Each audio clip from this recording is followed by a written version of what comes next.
Ngonzi will dig into it.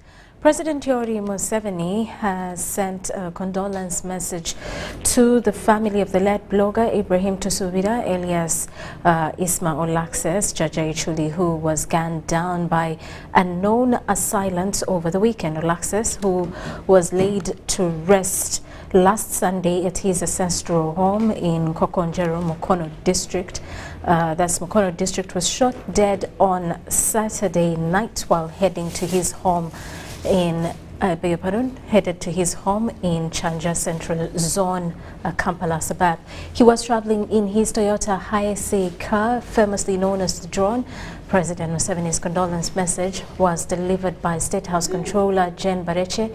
It was handed over to Olax's father, Mohammed Kasaja, and mother, Kasaja.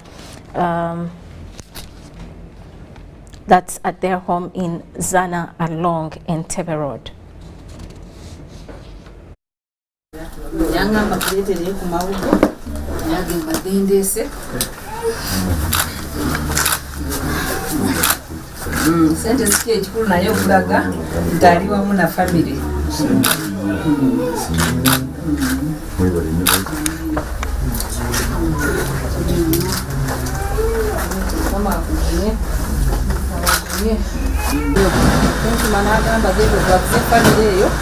State House Controller nzije nendeta ngo nendetedde omwana tatawe era atulina ennyo Isma omaze eggwanga naffe ne tujja okwasa President n'atuba okukwasa ku family eno mu bulimi obwo nendeta amaligo gemubalinga kuleetera era tugenda kubasabira ffenna ng'eggwanga tusabira family eno Mukama agigumye agibeere mu bino ebiro bigiyitamu.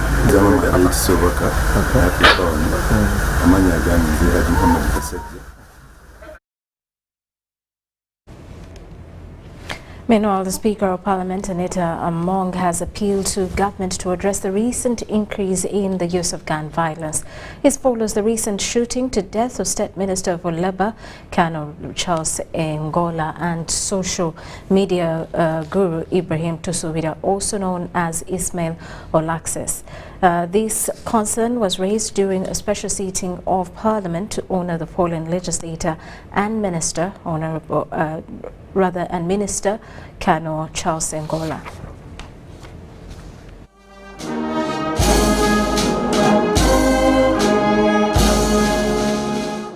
This is his last appearance at the Ugandan Parliament.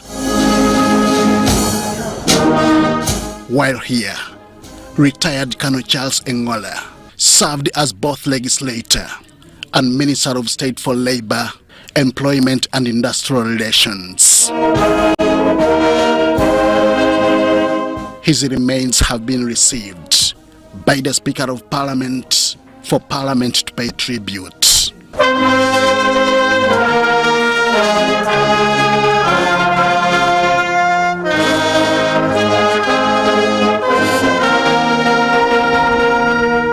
Fellow members of Parliament assembled to honor the selfless public servant. As wreaths were laid,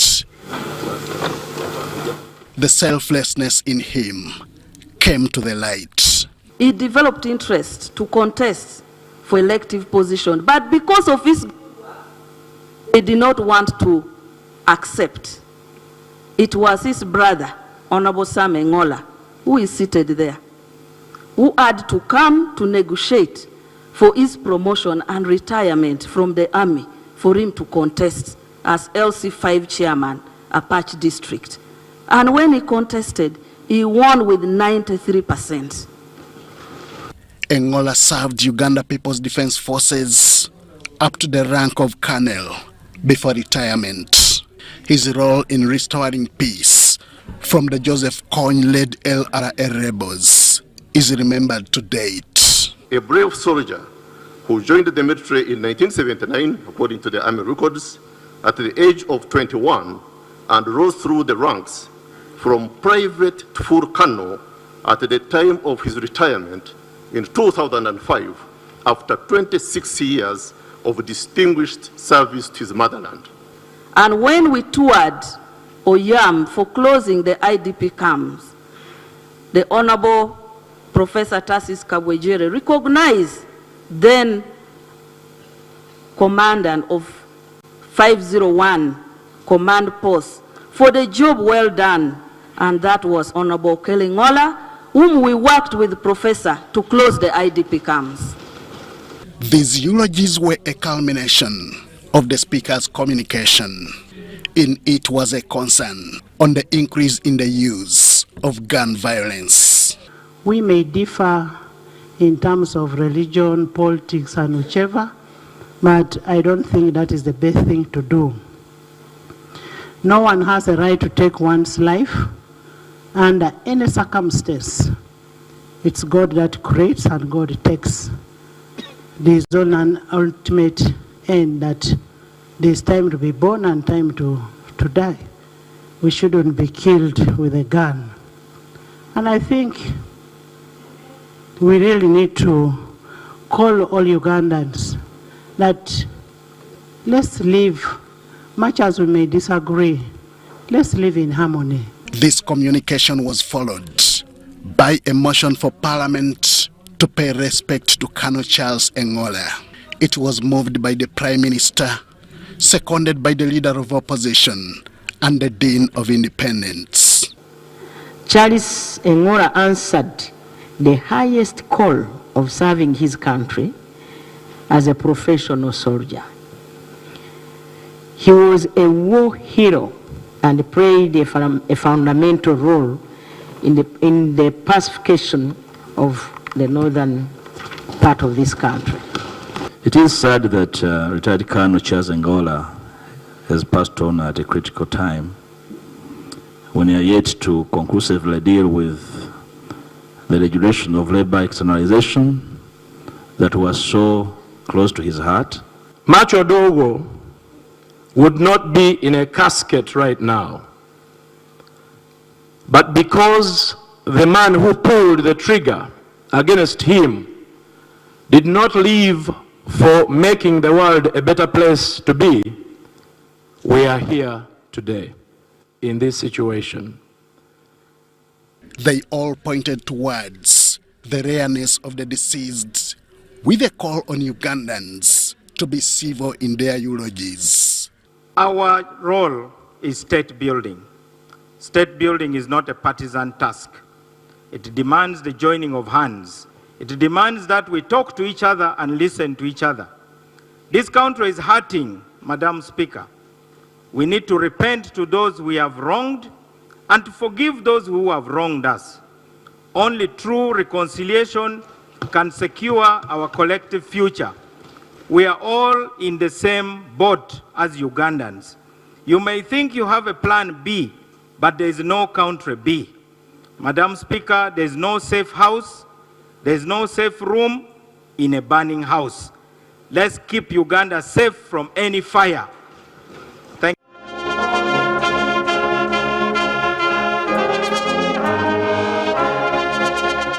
Colonel Charles Ngola. Now, following the fatal floods in southwestern Uganda, where at least 20 people were reported dead, the president has directed 5 million shillings be given to each family that lost a person and 1 million shillings to each family for the injured persons. Prime Minister Robin Nabbanja has chaired an interministerial meeting to discuss the responses so far taken and to plan for permanent solutions to disasters. This move was a short-term measure as government prepares a comprehensive program to produce a permanent solution. Today, the Prime Minister, Right Honorable Robin Nabbanja, chaired an interministerial meeting to discuss responses so far taken and to plan for a permanent solution to the disasters. We need to look for solutions. This time round, the western part of the country has suffered with flash floods, mudslides, and some roads are cut off. Our people are homeless, and we have lost many lives. I'm told, as of yesterday, the number was 17, as of yesterday.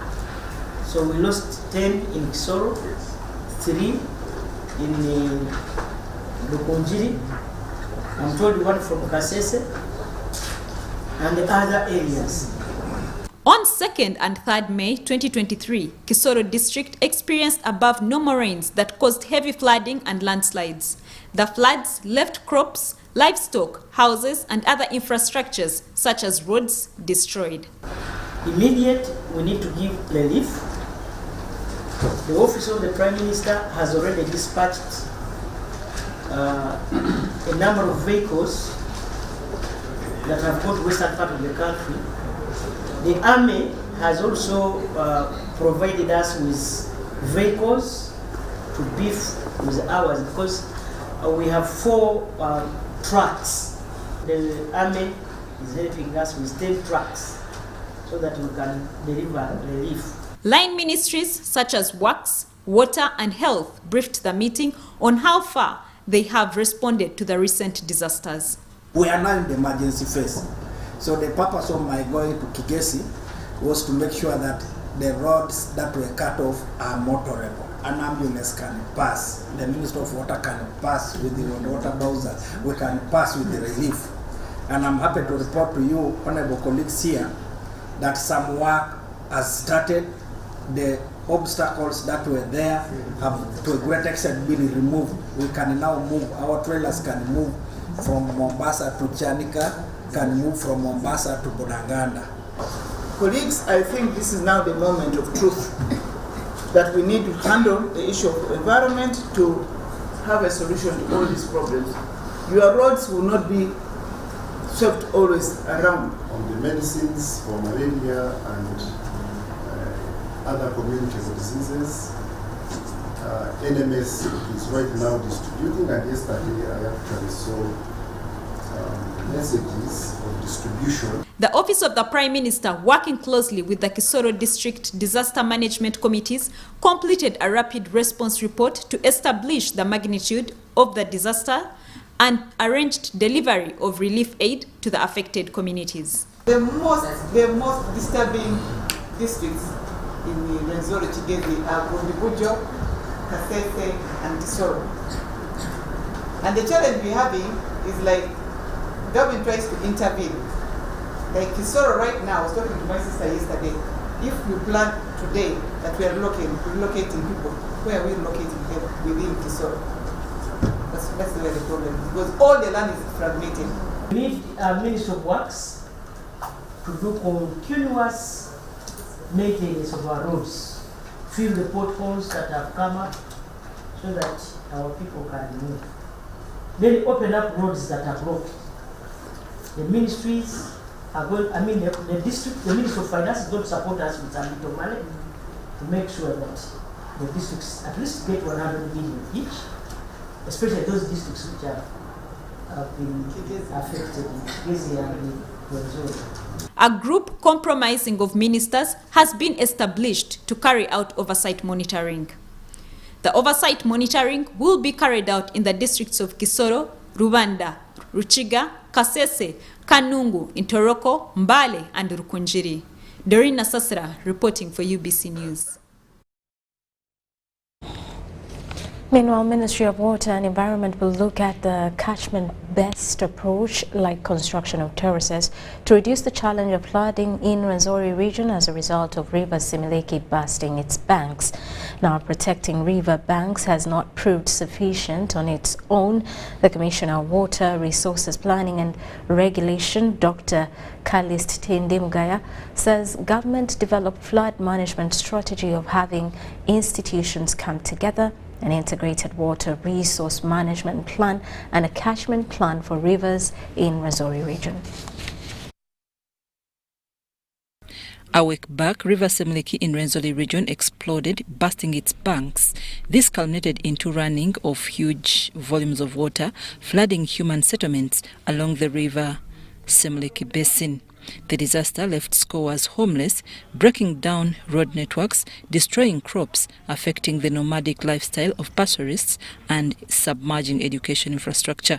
This incident follows the 2020 and 2021, in which rising water levels of Lake Albert displaced many in the districts of Ntoroko, Bulisa and Hoima, while in Teso sub-region, Lake Choga displaced many, and in Central region, Lake Victoria also submerged many homesteads along the Victoria and Nile Basin.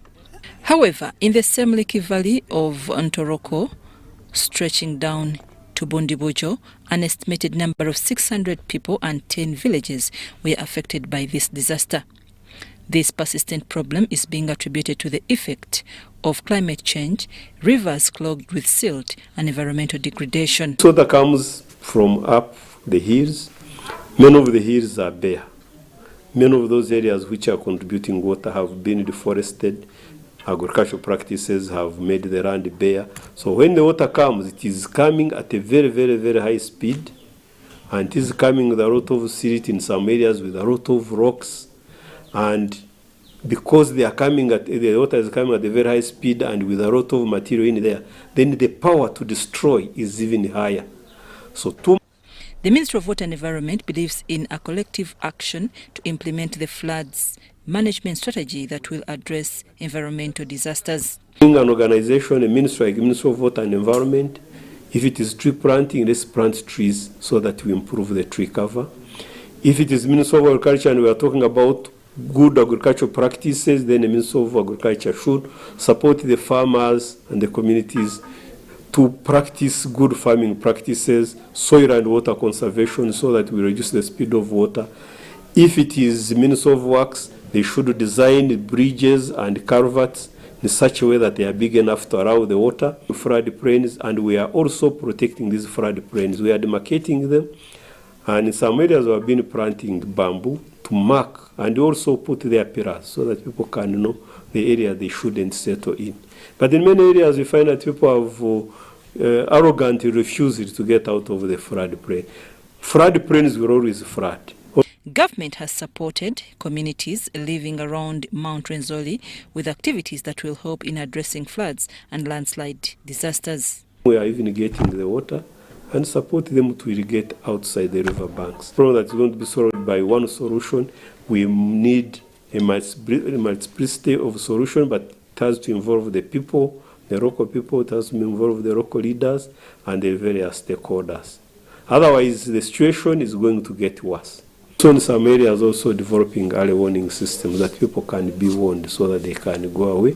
That's where we are working with the Uganda Meteorological Authority to come up with early warning systems. Dr. Kalist says the ministry will focus on catchment-based approach by developing a plan for all the rivers in Rwenzori region and other flood-prone regions.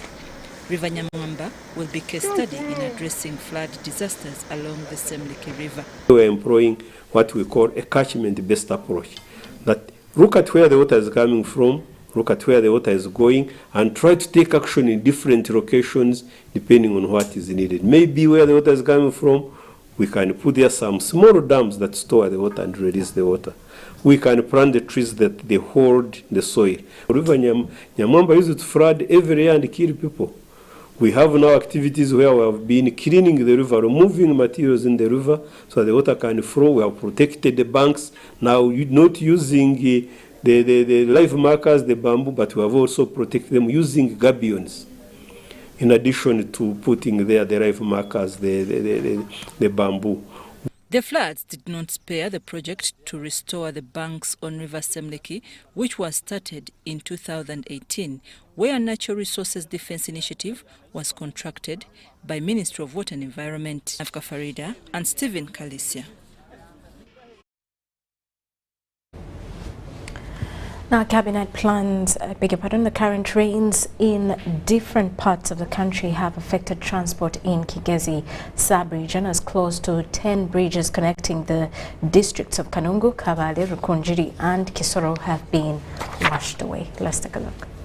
The 3rd May 2023 heavy downpour in Kanungu's district is still fresh in the memory of many as it left homes, gardens and bridges destroyed. Ahinde kugambira hatiya we are stuck at twin minizi ezo kuza Rukunjiri.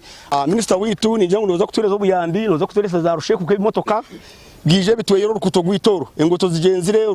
Many bridges have been damaged, so government will have to find the money.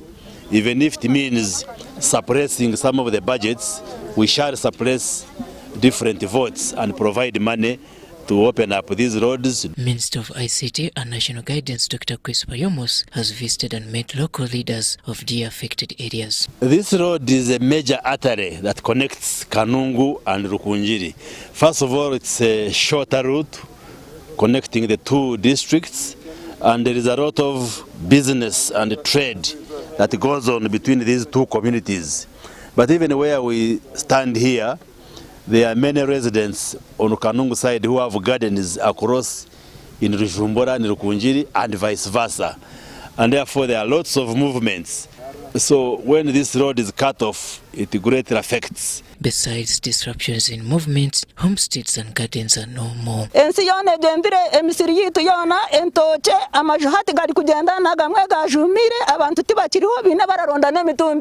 At Dr. Chris Walyomo's home village, a bridge which leads to his home was equally carried away.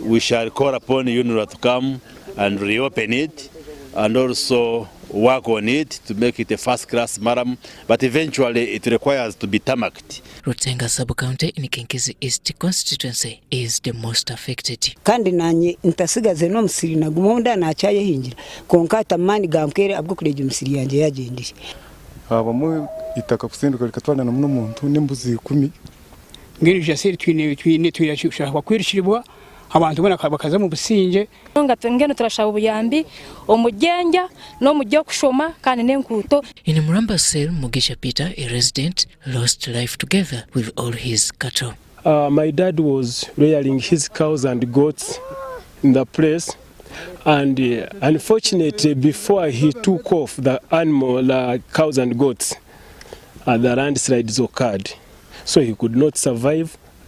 All animals could not survive. We lost our people and our properties. We want machines to open roads and foods such that people can get food to eat. With no assurance of when these rains will cease, the terrain of most parts of Kinkizi East is hilly, which calls for government intervention. So they are calling for support, calling for relief, but I think most importantly they need to be educated on settlement, because some of the areas are too risky for one to settle.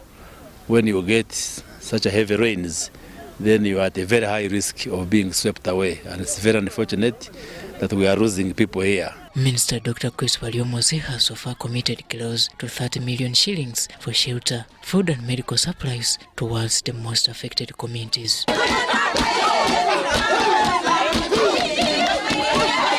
Robert Onyango, UBC News.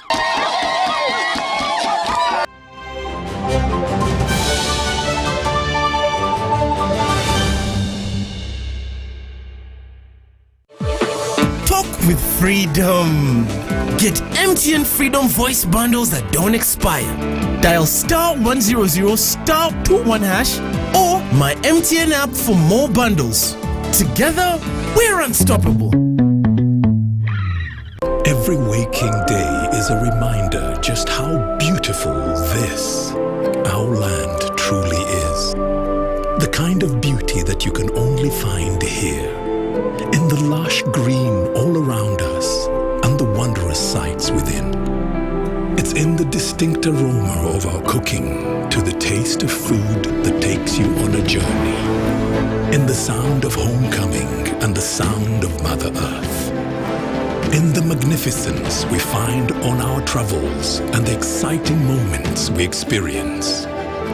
Ours is the kind of beauty that comes in all things big and small.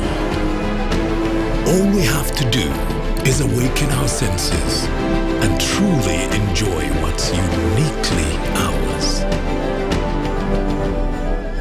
Explore Uganda, the Pearl of Africa. Do you need data collection services, data analysis and reporting, monitoring and evaluation systems? Then contact Molt Technologies, a professional research firm that has provided many organizations with timely research solutions for over 15 years. For more information, visit www.mt.co.ug or call us on 0704 913 399 or 0782 602 963. Visit our office in Kampala at Sayuni Complex in Ntinda. Mood Technologies, your professional research firm. This is a quick call. I'm almost out of minutes. Why rush through such important conversations? Airtel Uganda has made it possible for you to call across all networks in Uganda at the best rates with the new Bona voice bundles. Stay connected anytime, anywhere, with minutes valid for calls on all networks. Dial *100*1#. Select voice bundles and select Bona voice bundles today. Airtel, the smartphone network. This isn't just a girl. She is the future. This is a teacher, a doctor, a community leader, our future president. She is our family's pride, and as her father, I will protect her from child marriage and talk to her about the dangers of teenage pregnancy. We each have a role to play in empowering our teenage girls to protect them from child marriage and pregnancy, because when we empower them, we empower our nation. Protect the girl, save the nation. Take action. Report any case of defilement or child marriage to the police or call Sawuti 116.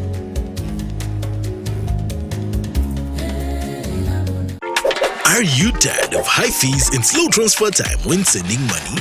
Look no further. Airtel Money is here to revolutionize the way you move your money. We have revised our rates, and now sending money from Airtel to other networks in Uganda, East Africa, and to the rest of the world has never been more affordable. Plus, you can trust Airtel Money to get your money where it needs to go quickly and safely. Simply dial *185# and start sending money. Switch to Airtel Money today and experience unbeatable rates and top-notch services for all your local and international money transfer needs. Airtel Money, instant, secure, borderless.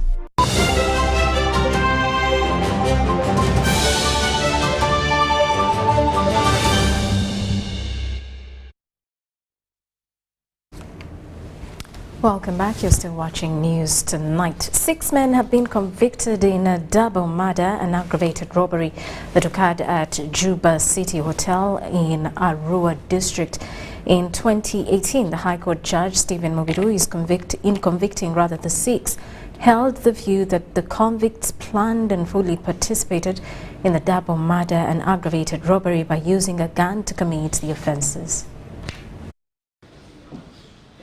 The accused persons Gumisiliza Innocent, Kanyomozi Deus, Mande Patrick, Namara Daniel, Kethembo Jacob and Mugisha Nicholas appeared at the High Court Criminal Division in Kampala before Judge Stephen Mubiru to receive a judgment in the case of the double murder and aggravated robbery that occurred at Juba City Hotel in Arua district. After perusing the evidence presented from prosecution and defense, Judge Stephen Mubiru found 6 out of the 7 accused persons guilty with the double murder, attempted murder, and aggravated robbery. It does not matter that the killing of individuals was not part of the plan. It was foreseeable. It is for that reason that I find the 6 of you guilty of murder on count 1. It is for the same reasons that I find all of you guilty of the offense of murder in count 2. Those convicted include Gumesiriza Innocent, Kanyomozi Deus, Namara Daniel, Kesembo Jacob, and Mugisha Nicholas. Judge Mubiru in his judgment said, although Libitunga Nelson convict was the master planner in committing the offense, in the due process the 6 aided him in committing the offense. The last count of aggravated robbery was your plan, and each of you made a contribution. Therefore, I find each one of you guilty for the offense of aggravated robbery in respect of count 4. You shared a common intention with the one who did. You are equally guilty as he is. Whereas during hearing of the case, the convicts refuted all the allegation of being at the scene of crime during the execution of the offense, basing on the call data, their behaviors after committing the offenses. Court found them guilty with the offenses. However, court acquitted the one Mande Patrick on grounds that the evidence before court did not press him anywhere in participation of the murder, although his gun was used to commit the offense. You were asked to hand over the gun by your superiors. There is nothing else you did that showed you knew they had an ulterior plan.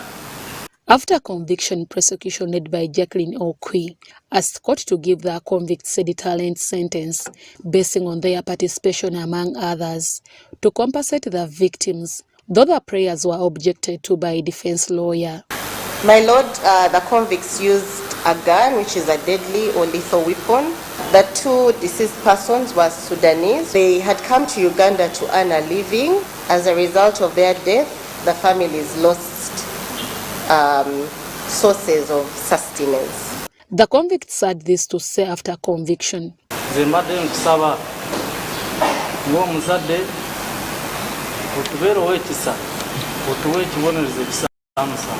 For 4 years, some months that I've spent in prison, I lost everything. Prison etuyambako okutuyigiriza nga bwe correction center koze emisomo gya counseling batusomesa emisomo gya counseling so nkakasiza ddala nti siina bulayo bwonna eri muntu. The brother to one of the victims asked court for death penalty towards the convicts. It's because we knew since the incident happened it was well programmed and well planned and well organized crime. We could have lost all our lives because I was there on that very day. Those who were murdered at Juba City Hotel include Abdallah Muhammad and Ibrahim Bakiti. Court will resume on 10th May 2023 to sentence the convicts. Deborah Namamonde, Nantongo Rebecca, UBC News.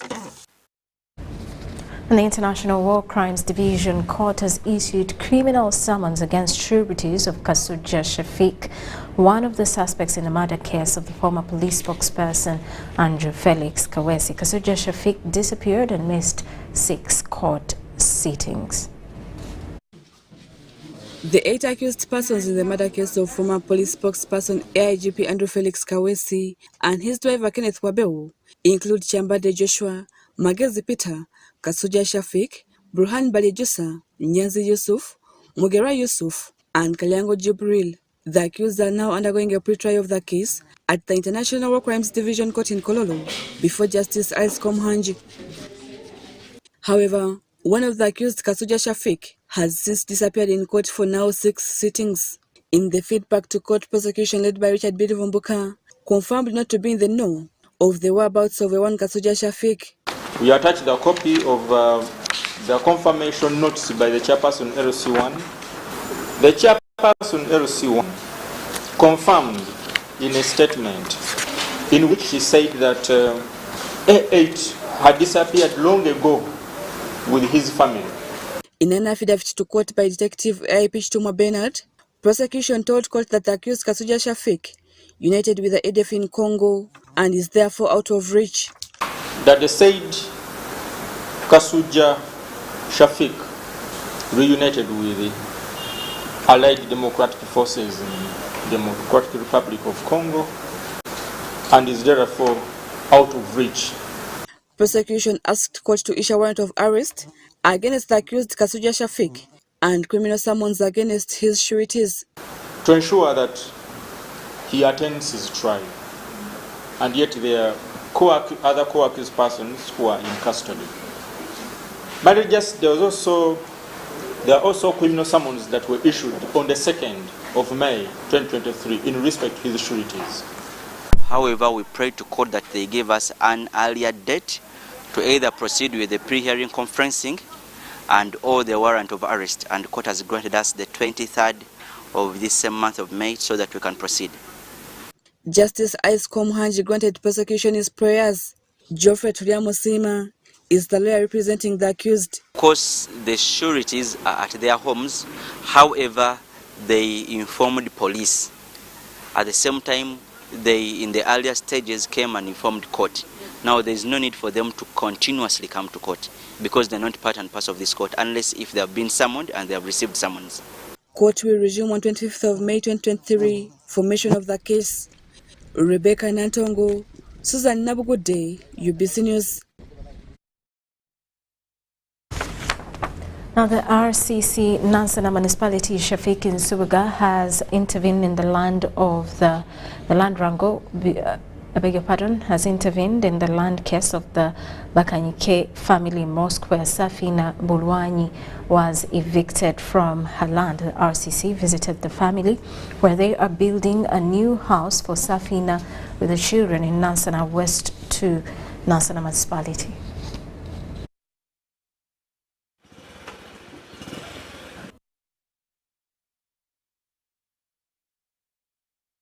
The resident city commissioner Nansana municipality Shafiq Nsubuga said Safina Bulwanyi turned to State Minister for Lands Dr. Sam Mayanja for justice from the mosque management to find her a place to live.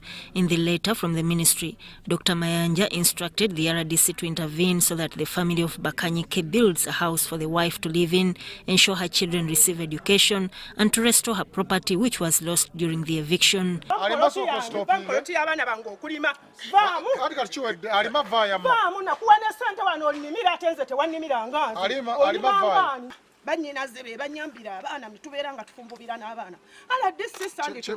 out to these directives, please ensure that the family is provided with permanent accommodation, restoration of her destroyed property, and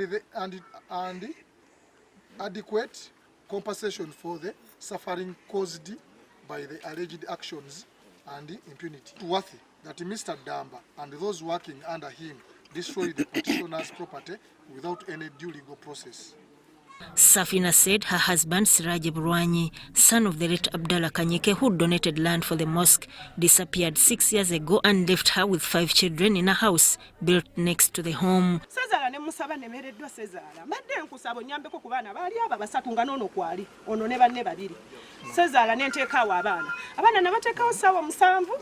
Abana nabateka usawa musambu babaza sawe mu bindi misikini ndi biki nemba gamba nti ffe tuli bagagga tuyina amasomero tusomesa n'abaana bagetera wandiyise wali. She added that what hurts her is that her relatives have not assisted her. Wenzira yo bambuze nti baba itabalamu bange nti bwe mbandese ku baana bano nemba bawanga nemereddwa atene mungamba nti abaana sibamwe abo bola babangamba nonya bawo abaana sibamwe ekyo kankibuuze kati abaana bano bamwe sibamwe abo abaana bamwe sibamwe baffe ku lwa muto waffe. Haj Kasim Kasasa, also known as the chairman of the illiterate and elder brother to Siraje, Safina's husband, said their brother disappeared after stealing 3 million from his wife.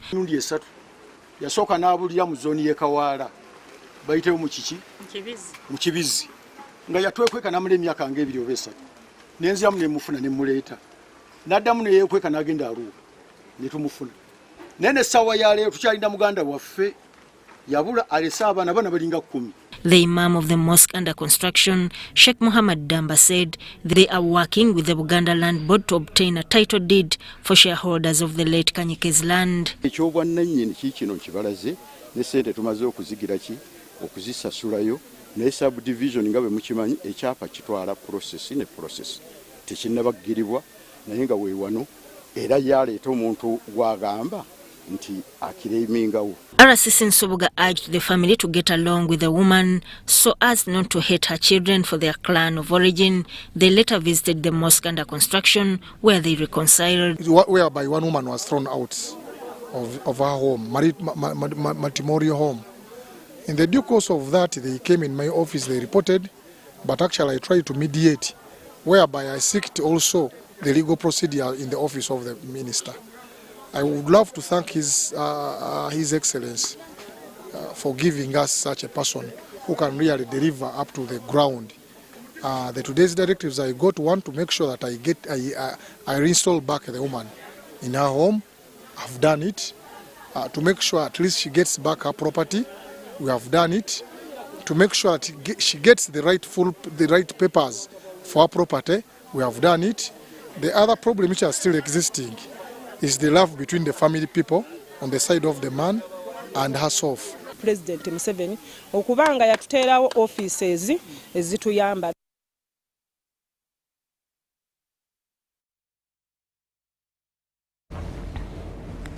And the Law Development Court Magistrate Martin Chiria has remanded Kawesi Henry, a 39-year-old resident of Chaliwa Jalan Namugongo, Chiria Municipality, to Luzira Prison. Kawesi is answering charges of obtaining money by false pretense from Olwenyi Bosco, contrary to Section 305 of the Penal Code Act. The state attorney told the court that Kawesi Henry and others still at large on the 15th day of July this 2021 at Makere Kavule Kawempe Division in Kampala district with intent to defraud obtained money worth 106 million shillings from Olwenyi Bosco after pretending that he was going to sell them land located at Chadondo plot 1511. Now, Kawesi Henry is charged with 6 offences, including uttering false document knowingly and fraudulently uttering a false document with a forged land title purportedly signed by the Registrar of Titles, which he denied before court. Kawesi Henry was denied bail, and Law Development Centre Magistrate Court Judge Martin Chiria remanded him to Luzira Maximum Prison till the 29th of May this year.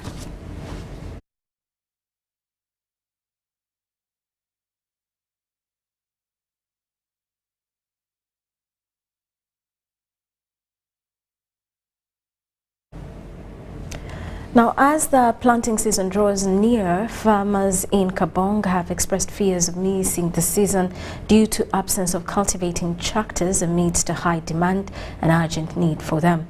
Kabong is among the green belts in Karamoja sub-region, which is suitable for crop production that has embraced mechanized agriculture. Kabong district is among the areas in Karamoja sub-region with farmers that have embraced crop production and mechanized agriculture. However, majority of the farmers here lack knowledge on the best farming practices. Speaking in an interview, the farmers decried limited resources like money to pay labor. The setback is attributed to limited number of agriculture extension workers in Karamoja by the leaders here. The extension services do not reach them. They just broadcast the seed and the tractor plows. Those are bad practices, which we hope this scheme is going to resolve. 68 kilometers from Kabong district headquarters is Morongole sub-county, situated in Ike constituency, which is the food basket of the district. Although government is promoting mechanized agriculture in Karamoja, this constituency has only one tractor, which was given under NADS, and it is hired to farmers at a cost of 120,000 shillings, which they say is too much for the locals to afford. To go back to the district, to be fueled, then come back, and it is a really big challenge. At the moment, this year we have targeted areas with the bigger challenges, especially those areas where there were a lot of raids and all the animals were taken, so there were no bulls for plowing. However, leaders here tell us that they are not happy with NABIN, Zono Agriculture Development Institute, which is in charge of coordinating the tractor hire scheme in Karamoja. Out of 91, they have plowed with him. 8 years. Then their condition is there is no fuel here. Because of tractors were scattered in different locations, so supplying the fuel became a big challenge. In that way, we have now reorganized ourselves. We will be moving as a unit, a tractor unit of perhaps 5 to 6, such that a fuel bowser supplies fuel right to the field where the locals here have their reservations about the tractor hire scheme. Tractors which were given to our district cannot be enough to serve the 19 sub-counties of Kabong. According to Kabong district officials, close to 30 millions have been collected from farmers and over 300 people are pending to receive the service. tractor hire scheme was launched in April in Nabilatok district by the Minister of Agriculture, Animal Husbandry and Fisheries, Frank Tumwebaze, with the aim to mechanize agriculture and reduce hunger in Karamoja sub-region. Brian Tumwenebiaruhanga, Maureen Yiga, UBC News. And the Deputy RDC Jinja, Juma Chigongo, has warned against the silent homosexuality clubs that Western cultures are rooting for in different schools across the country. He says there are reports of silent clubs spreading homosexuality. Chigongo was passing out over 200 patriots at Kachira SS in Jinja district at the invitation of the school head teacher Imelda after training for 2 weeks in patriotism. Busoga Region Patriotism Coordinator Samuel Chirenda said about 150 schools have participated in the program.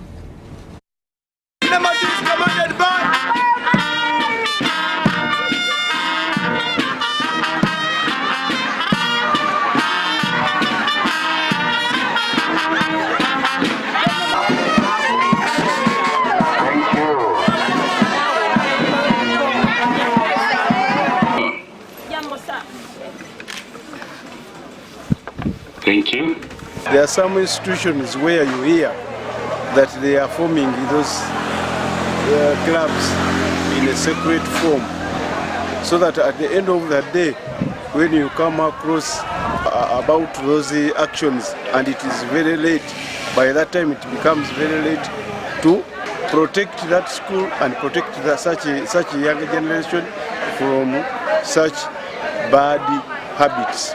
So that's why we came and told these people early that when you see such people coming to your schools, persuading you, giving them money, don't allow.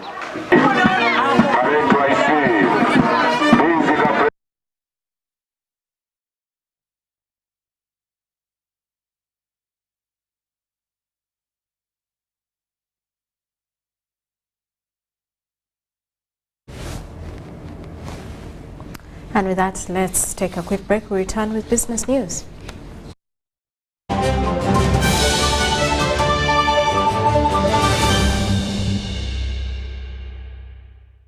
This isn't just a girl. She is the future. This is a teacher, a doctor, a community leader, our future president. She is the hope of our community.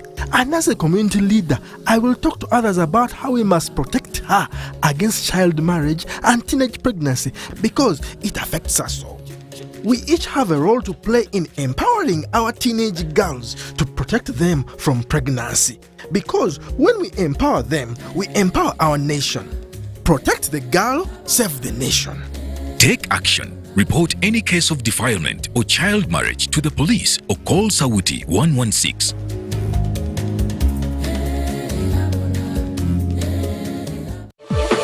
Talk with freedom. Get MTN Freedom voice bundles that don't expire. Dial *100 *21# or my MTN app for more bundles. Together, we're unstoppable.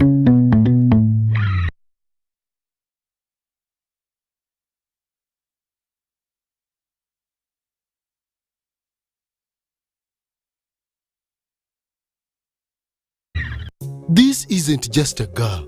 She is the future. This is a teacher, a doctor, a community leader, our future president. She is our family's pride, and as her father, I will protect her from child marriage and talk to her about the dangers of teenage pregnancy. We each have a role to play in empowering our teenage girls to protect them from child marriage and pregnancy because when we empower them, we empower our nation. Protect the girl, save the nation. Take action. Report any case of defilement or child marriage to the police or call Sauti 116.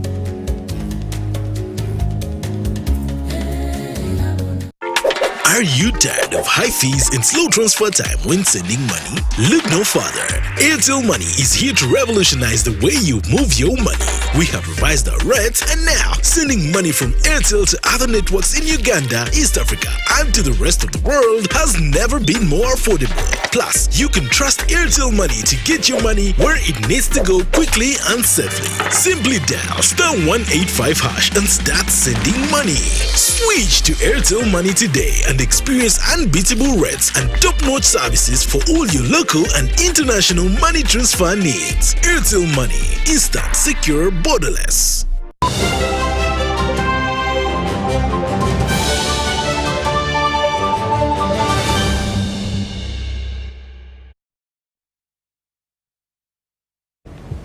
Welcome back. Now in business news, Uganda and other African countries that have discovered abundant oil and gas resources and are on a production path should be supported rather than being castigated for exploiting their resources. This was observed at the 10th East African Community Petroleum Conference in Kampala that has attracted over 1,000 participants from Uganda and beyond. Underdeveloped and developing countries' ambition is to industrialize by utilizing their natural resources. Uganda is one of those countries that have abundant oil and gas deposits but face criticism for harnessing it. Less than 0.2% in East Africa. How would you tell this region to decarbonize? It's like telling the fat kid in class to lose, the skinny kid in class to lose weight while the fat kids keep eating. That is not something we need to do. Not this time, not now. We do not need just nothing to decarbonize. We need to produce those resources to serve the people in this region. The three-day conference on the theme, Sustainable Management of East Africa's Oil and Gas Resources, Balancing the Environment, Social and Governance Aspect, has brought together sector players from the region and beyond under one roof to discuss and lay strategies geared at harnessing oil and gas resources. The oil and gas sector does not operate in isolation. The development of the other enabling infrastructure is crucial for attracting more investment in this sector. An example is an extensive road network improvement and expansion plan which is in place under the East African Transport Strategy and Road Sector Development Program. Although Uganda has made major strides towards achieving its 2025 oil and gas production target, there are project funding gaps that must be urgently addressed. And I've been telling everybody that Africa is not poor. We just lack some finances, but we are not poor. Uganda is not poor. And Uganda is open to friends. So the financing institutions must hear this as they as banks plan to pull out because of the narrative of fossil fuel. We are watching as Africa. We are opening doors. Recently, Standard Chartered Bank, one of the lead financiers, with an offer of $5 billion for the 1,443 kilometers East African crude oil pipeline, pulled out of the project due to protracted efforts by activists to discredit the project over its anticipated carbon emissions and consequences to the environment. The 10th biennial East African Community Oil and Gas Conference and Exhibition comes at a time when the talk of the town is energy transition, and this means Uganda and the rest of the region is racing against time in its quest to have its first oil in the international market. Dennis Igoa for UBC News in Kampala. State Minister for ICT, Joyce Sebugwawo, has urged higher institutions of learning to focus on capacitating the youth to transform Uganda's endowed raw materials into finished products. The minister was officiating at the launch of a hybrid learning blended system at Isbat University. By leveraging on the acquired technological skills, educated youths have been urged to improve on the Uganda's endowed raw materials to contribute on the government-facilitated local and regional market opportunities. Universities have to offer the curricula and the facilities to create new generations of entrepreneurs, as well as the traditional pathways into the professional, established companies and into government. Learning about entrepreneurship encourages analytical, organizational, and international skills and develops leadership and networking abilities. The State Minister for ICT, Joyce Nabosa Sebugwao, encouraged institutes to prioritize research. Students should be able to access the learning management system from everywhere and at any time, and instructors should be able to upload course materials, lecture videos, practical guides, internal assessments, and the students' interactions without constraints. The hybrid blended learning improves on the operations of education systems in the current paradigm shift of the sector across the globe. The students are showing what skills they have in entrepreneurship. They're actually, some of the things they're making them themselves, and they're selling out. They're not only waiting until they've finished their education in ISBAT to start making money. So this is going to be given an opportunity to be shown to the whole world so that they can partner with them and they can get market for the various entrepreneurial activities. Isepat University is targeting a mass investment in entrepreneurial scaling of youths. For students, there should be a separate tariff rate for the continuous learning. For the commercial aspect, there is one, but for the students' purpose, it should be a different learning source. They can access to the internet from anywhere in Uganda. The hybrid blended learning platform at Isepat University will facilitate global distance learning and information sharing among the academia. Irene Faith Nantongo, Mary Namukose, UBC News. Uganda's State Minister for Trade, David Bahati, has advised residents of Mitoma district to embrace government programs like the parish development model to attain the money economy status. This was during the fundraising drive that was also attended by the area woman legislator for Chibale, Church of Uganda. We are encouraging all households in Uganda to participate in the parish development model. Now we have contributed, as a government, we have contributed at the moment 27 million.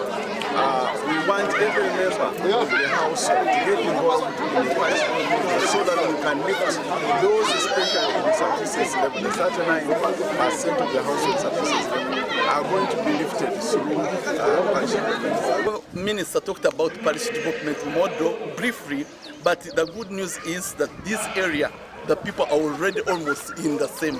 Before even the parish development model was introduced, if you can look around, they have enterprises like coffee in plenty, they have tea leaves, even other small projects like banana plantations and the rest. We have heard in the sermon here that when you work for God, then God does your things. Whatever you want, you ask God.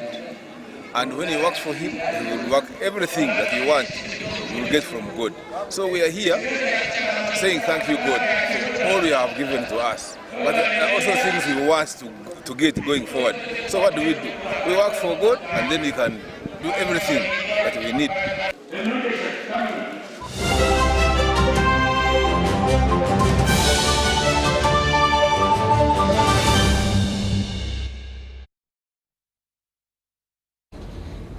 And now in sports, on the occasion of the primary schools National Kids Athletics and Special Needs Championship, Uganda Athletics Federation is to celebrate World Kids Athletics Day. This will take place on Tuesday at Kasana Playground, Luero District.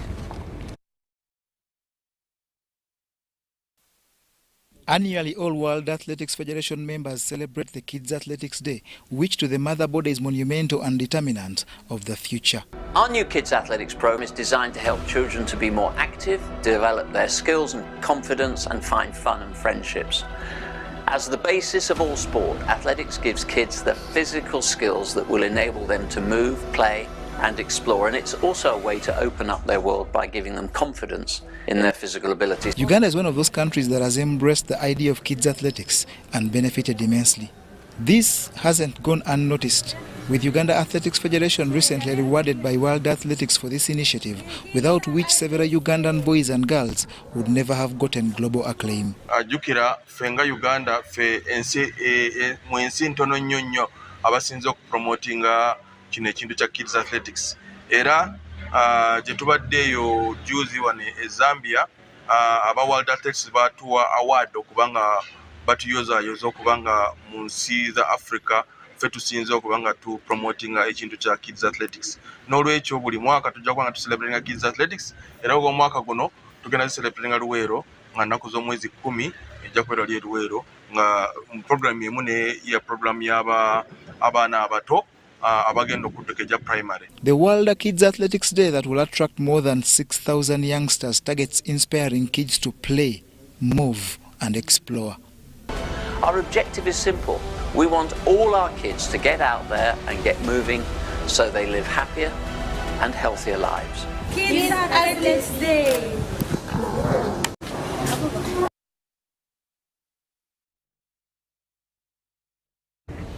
And the Katikkiro of Uganda, Charles Peter Mayiga, has advised the youth to participate in supporting their respective clans and consider football as the income.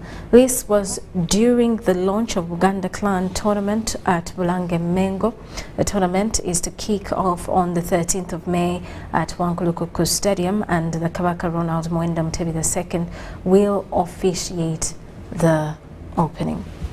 The Uganda Clan Tournament competition for the year 2023 has been launched by Katikkiro Charles Peter Mayiga. Katikkiro Charles Peter Mayiga asserts that the clan tournament unifies clan members. He applauds all partners who work with the kingdom. Airtel is far ahead of most companies in appreciating local circumstances, and I'm yet to identify a company that understands what's in the hearts of the people of Buganda and Ugandans in general, like Airtel. I'm here to identify one. If you want to win over friends, you need to get into their hearts and see their desires. It appears to me like Airtel knows that in the kingdom of Buganda, the Kabaka is in our hearts, is in our souls, is in our minds. That's the reason we've been with them for about 10 years now. Ali Balunywa, Sales and Distribution Director at Airtel Uganda, the major partners and sponsors of Clan Tournament, reaffirm commitment to continue cooperating with Buganda Kingdom. As partners, we hope to continue moving with you the way we've moved with you for the last 10 years. We commit that as Airtel Uganda, we will continue to partner with the Vika Tournament even in the future. The Director General of Uganda AIDS Commission, Dr. Nelson Musowa, discloses that current statistics indicate HIV spread is reducing since Kabaka accepted to take lead in fighting against HIV AIDS at African continent. We've done an assessment and noted that all the 25 districts within the Uganda region were reached with HIV prevention messages on radio, on social media, in the newsprint, and even after the run. And over the last 3 years, we know that there are districts within the region where we've seen substantive impact. For instance, Mukono district, as an example, has not registered any babies born with HIV within the health facilities because of this intervention from the kingdom. The Chief Executive Officer, Majestic Brands, Remiti Sachi, and Sports Minister in Buganda Kingdom, Henry Sekabembe, say the tournament aims at finding talents among youth. You will realize that sports is not just a set of ladies and gentlemen playing. It enhances lives, it gives talent exposure, it bridges both the commercial and the different initiatives that the King. The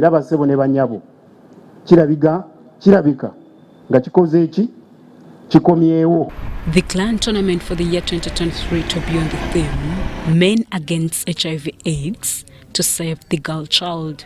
Shaidat Nasakum, Andrew Sebira, UBC News. And the best sports athletes of the last month have been rewarded during the Fortebet Real Star Awards. Our reporter has the details. Six athletes from netball, cricket, football, rugby, golf and basketball have been rewarded for excellence from the month of April. These were cricket's Konsi Aweko, football's Charles Barry, Sydney Gongodi of rugby, golf youngster Juma Mbiti and basketball player Sarah Ageno. Belatedly, darts player Sarah Makanga also received her award for exploits in the month of March. It's the first time me winning it. This award means a lot to me as a player. It's a motivator. It motivates me to work harder because it didn't come out of the blue. And there are those people who have even never gotten it in their life. But to me, it's my second time. So it means a lot to me and it adds me value.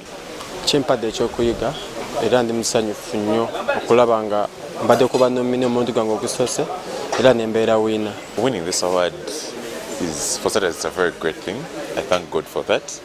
And it simply means if you work hard, it will pay off at a point. And that's what you shows this season. This was during the Fortebet Real Star Sports Monthly Awards ceremony hosted at Lazio Bar Restaurant in Kampala. Moving forward, yeah, we are looking at it as if it's getting larger. We change the venue. Remember, we want again to change it to a more suitable venue because we are growing. We are not getting back, so that's why we want. And just congratulate all the federations which have been active, and also the athletes who have been competing. Because in some disciplines like football, like netball, it was stiff to come up with someone who takes it all. The Fortebet Real Star Awards have been a mainstay since 2018 and have, according to recipients, improved competition in various leagues. John Barnes, Sentamo, UBC News. And Uganda Woodball Federation has named its provisional squad to represent Uganda at the Beach Woodball World Cup in Malaysia in July. Lilian Zawedi and Onesmus Atamba are the highlight names among those summoned by Uganda Woodball Federation ahead of the Beach Woodball World Cup. The Federation has invited a tentative squad of 12 to enter non-residential training ahead of the World Cup to be hosted by Malaysia in July. Uganda has already selected the best players to represent the country. And we are sure that with the support of government, the national team should be able to participate. Not just participate, but it is a prominent team in the participation. Because we are one of the teams that must be watched in this World Cup, knowing that in the previous World Cup, we've been runners-up, and knowing our activity locally, I see that the team will be ready to put up a very good competition come July. The team has Ronald Mulindwa, Robert Mutibwa, Michael Msasizi, Israel Muwanguzi, Thomas Kedi, Joan Mukova, Christine Birunji, Florence Mukoya, Jackie Naula, and Joyce Narubega. It really feels so good that I've been chosen to be part of the national team. I thank the Federation for using justice because I worked for this. My expectations towards the coming World Cup is with the thorough training that we are going to undergo as a team, that is 1 month training. It is going to do a lot to us and we expect to achieve the best out of the World Cup. This will be Uganda's third participation at the Beach Woodball World Cup, with the first in Indonesia in 2017 and the 2019 edition in Uganda, where second sport was celebrated. John Barnes, Sentamo, UBC News. And the 2023 Uganda Senior Secondary School Sports Association Boys Football Championship has started in Fort Portal City. The principal host is Nyakasura School, but games are played across the city that prides being a tourism center. Uganda's cream de la cream of post-primary institutions are descended upon Fort Portal City to contest the 2023 Uganda Senior Secondary School Sports Association Boys Football.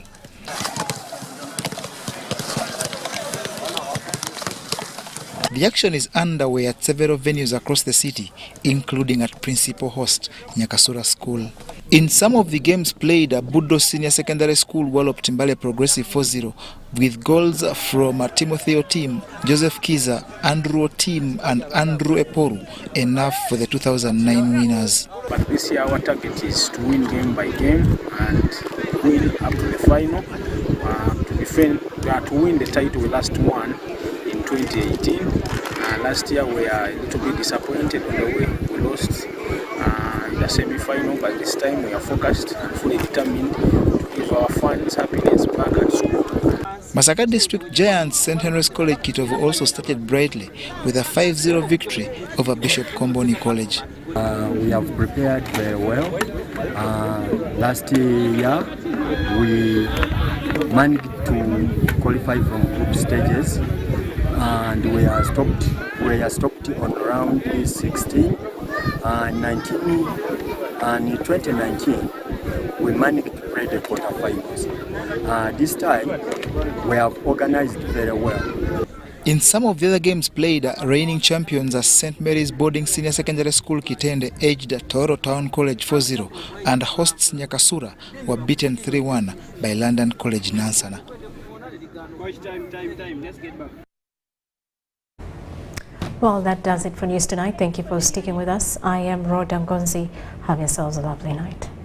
Thanks for tuning on UBC. My name is Grace Amelia with your weather update. We woke up with light isolated showers in some parts of the country. The most of the areas who had sunny intervals and afternoon hours picked up light showers. Seeing the satellite pictures, we are having a raging over the tip of South Africa, pushing in the moist winds in combination with the easterlies, bring us the thunder showers that we are having lately. Tomorrow morning, we expect to wake up with thunder showers dominating most parts of the central, and looking out for the eastern stretch, we are having still light showers apart from Kasese and Kabaale, meaning western.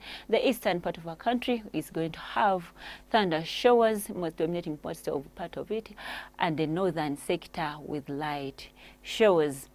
Moving out to afternoon hours, we are having light showers dominating still central part of our country, reaching 27 degrees Celsius on Nakasongola, our capital city Kampala with 27, western stretch with thunder showers at maximum 29, still thunder showers dominating parts of it, and temperature is up 29 degrees Celsius.